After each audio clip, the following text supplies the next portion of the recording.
Now, there are some great emotional and other risks with making a change when you can spot it. How do you cope with those things? Ideally, better than cope with those things. How do you cope with just the idea of change or going through the actual emotions? Well, going through the idea of it first, then we can talk about the motions, but I'm drawing your attention to some of the risks that a lot of us tell ourselves we're going to have to deal with. Yeah, I think that's tricky about risk is it's very easy before you make a change to see what is lost, but you can't actually know or feel what is gained. Mhm. And so, we have to really, I mean, that's why how like pro and con lists, develop and things like that, because it's really hard to, you can only really see the loss. And so I always encourage people to think about, yeah, we all think about the catastrophes down the line, or the ways in which things could go really poorly, but also in the ways in which they could go well, because that's the reason for considering the change at all.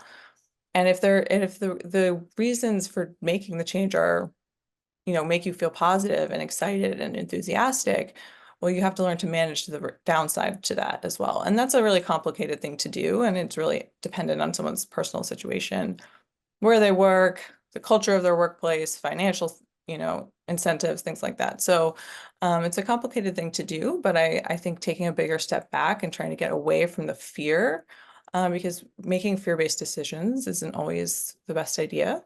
We do it all the time, myself included, but you don't want fear to be driving the bus. So let's assume you've made your pros and cons list Mhm. and you're confident that you need to go. How do you approach that move emotionally, physiologically, even? How do you do that?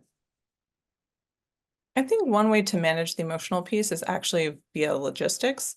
I think a lot of people that we see are sort of think about this sort of in an all or nothing kind of way. Like if I'm going to make a change, I'm going to make it, and my lifestyle's going to be really different, and this is what it's going to look like. And in reality, the actual shift, like the change, can be stepwise. There could be sort of a roadmap to the actual change, which could take more time, and ultimately that might be the least stressful option for people.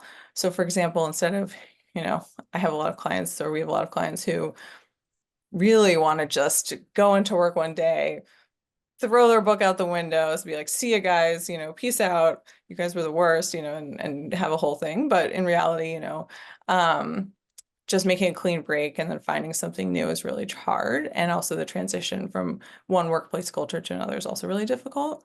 And a lot of times the change comes along with financial, differences in pay. So I always recommend to kind of think about things stepwise. Okay, so, you know, there's a lot of what we talk about is also essentially golden handcuffs, and what people are paying for. And people have a lot to pay for now, and things are really expensive. And so, if you're not able to let go of a job partly because of the financial piece to it, well, when could you? Or what could that look like? Or is there something in between that you could take in the meantime, like as a stepping stone, and kind of thinking it more broadly that way as not just like a clean break, but more dimensional kind of transition out. And I think if you think about it that way too, like, great, I've made this choice, but I don't need to do it right this second. I can think about it, I can prepare, I can, make a whole plan for myself that's really going to work out.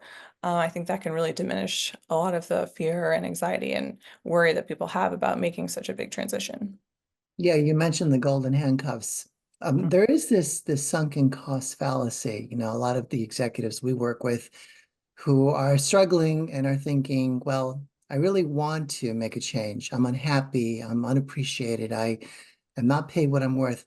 And yet, I've invested so much in this organization. What do you say to people that are struggling with that? There's a cost to everything. And I think people just need to decide what that cost is for them to transition out. So it's never going to be perfect. It's kind of like the saying, you can have anything, but you can't have everything. So, yeah, you've put a lot of time and money and effort into this company. Sweat equity is a real thing. You've built so many hours, you've worked all this time to become partner, like all of those things that you're talking about. That's true, but that doesn't change your current situation and your reality and what you want, because also what people want over time can change. And the personal situation changes, things happen, they get older, they have families, whatever. And so, it's okay. Like you have permission to have invested into something that's not a lifelong journey for you. And maybe part of your journey is doing that so that you can learn more things about yourself and make that shift. Like maybe that was the cost of learning about this, if you will.